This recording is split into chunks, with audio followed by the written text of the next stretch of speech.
Հարգելի առաջնորդներ, կարևոր է, որ այսօրվա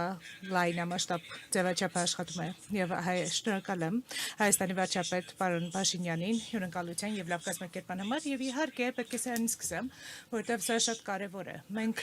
մաղթում ենք Հայաստանին եւ Ադրբեջանին բացառապես խաղաղություն, որը իհարկե կայուն կլինի, համապարփակ կլինի, տևական կլինի եւ կայուն խաղաղություն կլինի։ Մենք մաղթում ենք ձեզ, պարոն վարչապետ, նախագահ Ալիև եւ երկուսիդ էլ մաղթում ենք սա երկու պետություններին։ Չափազանց մեծ թվով երկրներ այսօր ներկայացված եւ շատ կարեւոր է, որ Հայաստանը այսօր հանդես է գալիս բոլոր եվրոպացիների հետ միասին եւ առաջին անգամ է, որ 24 տարվա ընթացքում իմիջիայլոց, որ Ուկրաինայի նախագահը այց է կատարում եւ սա իսկապես նշանակալի փաստ է, սա ցույց է տալիս մեր միասնականության մասշտաբը, նրանց ովքեր արժևորում են կյանքը։ Եվ ես համաձայն եմ Անտոնիոյի հետ Իսկապես շատ համաձայն եմ, որ Մարգարնի մեզ հետ է եւ ժամանակն է, որ մենք պետք է մեր ընդհանուր արժեքները Կանադայի հետ վերածենք Կանադայի եւ Եվրոպայի համար հնարավորությունների։ Հարգելի բարեկամներ, մարտահրավերները հստակ են եւ ակնհայտ է Մենք բոլորս տեսնում ենք, որ Իրանում պատերազմը շարունակում է դեռ չվճռված լինել եւ այն կարող է անկայունության պատճառ դառնալ տևականորեն եւ այն կարող է բարձրացնել կյանքի արժեքը բոլորի համար եւ առաջին հերթին մեր էներգետիկայի եւ անվտանգության համագործակցությունը պետք է իրական համագործակցության վրա հիմնված լինի եւ մենք պետք է կարողանանք օգնել միմյանց նախապատրաստվել ձմեռվանը եւ գործ ունենալ էներգետիկ մարտահրավերների հետ եւ բացի դրանից պիտի ձգտենք երկարաժամկետ լուծումների Հորմուզի եւ նաեւ Ուկրաինայի դեմ Ռուսաստանի պատերազմը շարունակում է նույնքան կատաղի լինել, որքան նախկինում։ Եվ այս ամառը լինելու է այն պահը, երբ Պուտինը պիտի որոշի, թե ինչ պիտի անի այնուհետ, այն պիտի ընդլայնի պատերազմը, թե պիտի անցում կատարի դիվանագիտության, եւ մենք պիտի մղենք նրան դեպի դիվանագիտություն։ Ռուսաստանը Մայիսի 9-ին շքերթ է կազմակերպելու Մոսկվայում ռազմական տեխնիկայով եւ եթե դա տեղի ունենա, առաջին անգամ է լինելու սա բազմաթիվ տարիների ընթացքում, որ նրանք չեն կարողանալու թույլ տալ իրենց ռազմական տեխնիկա ցույց տալ եւ վաղ սփռող ԱԹՍ-ները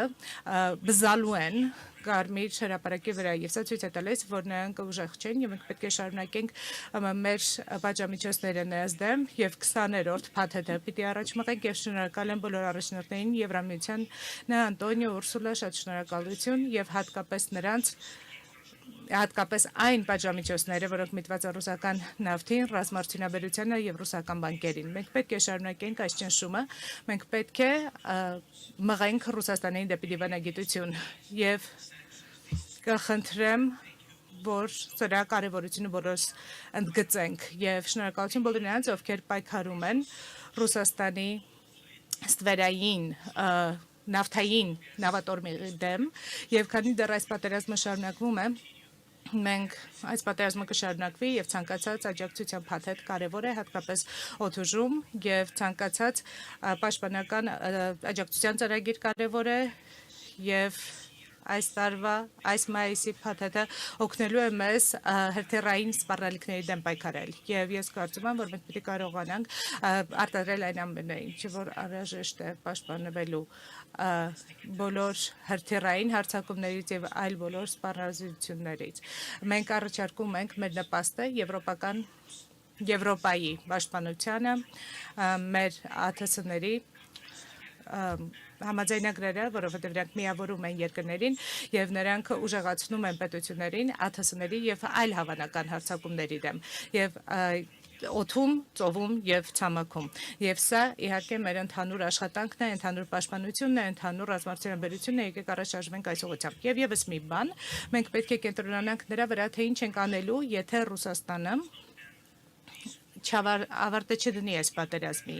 Մեզ անհրաժեշտ է շարունակական ճնշում եւ խաղաղություն։ Եվ իհարկե, համար առաջին բանը, մենք պետք է գտնենք գործարկելի դիպանագիտական ձևաչափ եւ Եվրոպան պետք է լինի սեղանի շուրջը ցանկացած բանակցությունների ժամանակ։ Եվ մենք պետք է կապի մեջ լինենք ԱՄՆ-ի հետ եւ հասկանանք նրանց դիտարկումները եւ դիրքորոշումները, բայց լավ կլիներ մեկ ընդհանրական եվրոպական ձայն կազմել այն բանակցությունների ժամանակ, որոնք ունենալու ենք Ռուսաստանի հետ։ Շնորհակալություն։